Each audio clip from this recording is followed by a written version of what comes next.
Right, so as most of you probably know, 2020 is the year of, well, self-isolation, but also the year of brand new gaming consoles. We got the last major release back in 2013, 7 years ago, with the PS4 and the Xbox One, and now we're waiting on the big PS5 and the Xbox Series X. These would be the two big new consoles of 2020.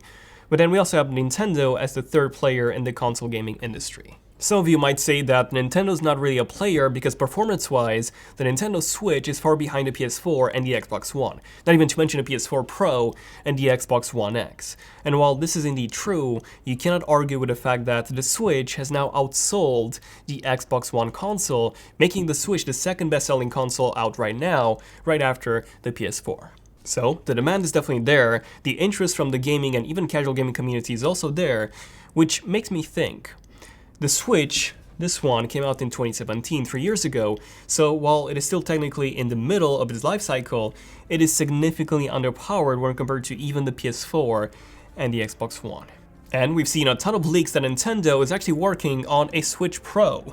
So yeah, here's everything we know at the moment about the Switch Pro, and why I think this could be the PS5 and the Xbox Series X killer. And I'll explain why. But yeah, until then, grab some snacks, those drinks, and everything you need to get comfy, and yeah, enjoy this video.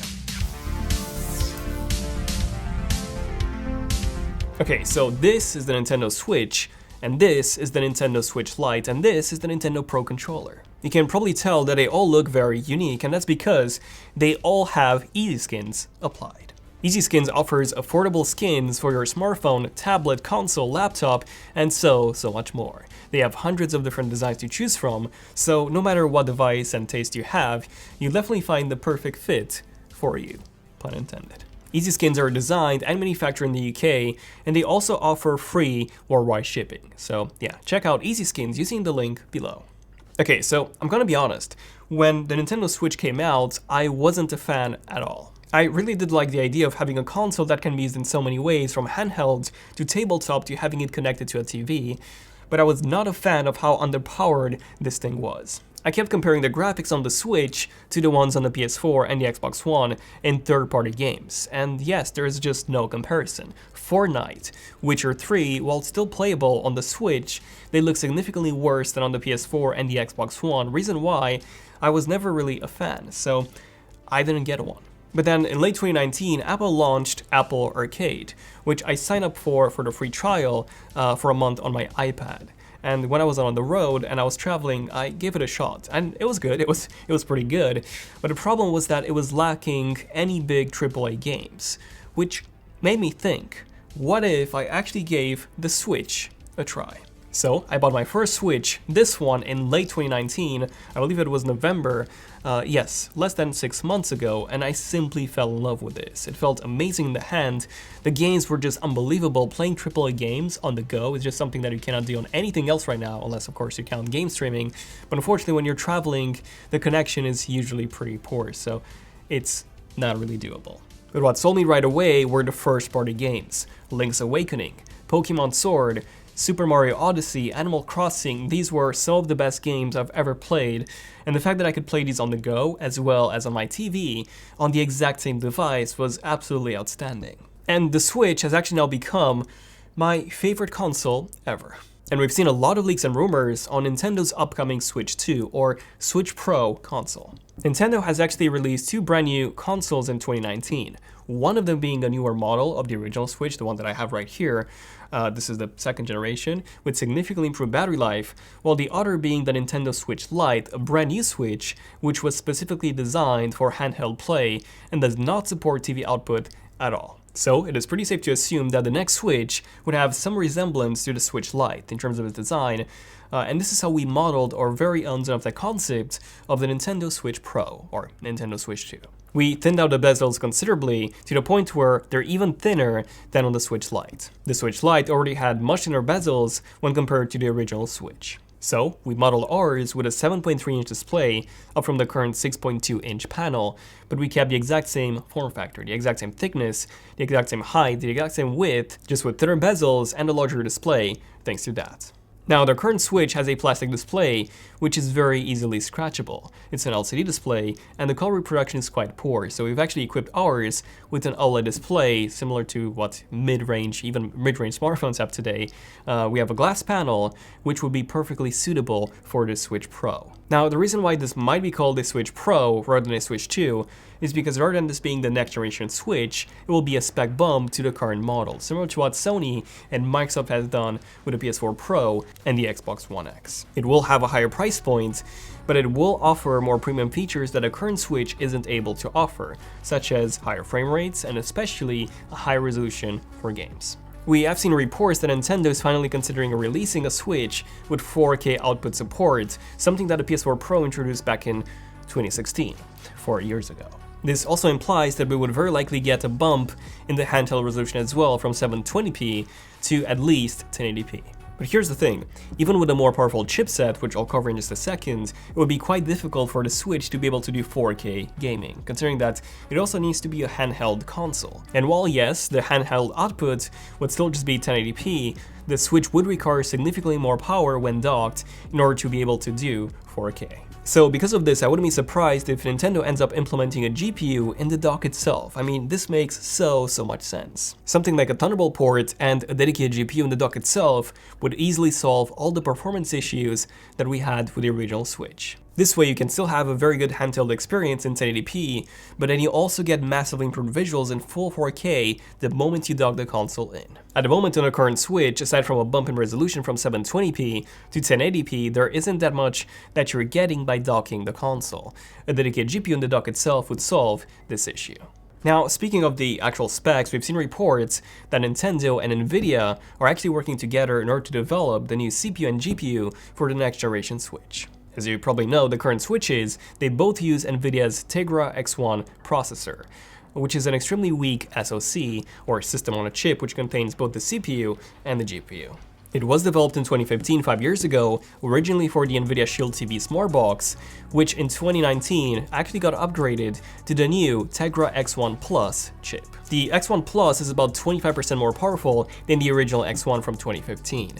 But yeah, even a 25% bump in performance would be extremely disappointing for the next generation Switch. Like, really, this processor that both the 2019 Switch and the 2019 Switch Lite should have included would have been, this one, should have been this one, the X1 Plus. But instead, we got just a more power efficient version of the original X1. Which makes me think that maybe, and hopefully Nintendo and Nvidia are indeed planning a very big performance upgrade for the next Switch, with an SoC designed specifically for the Switch.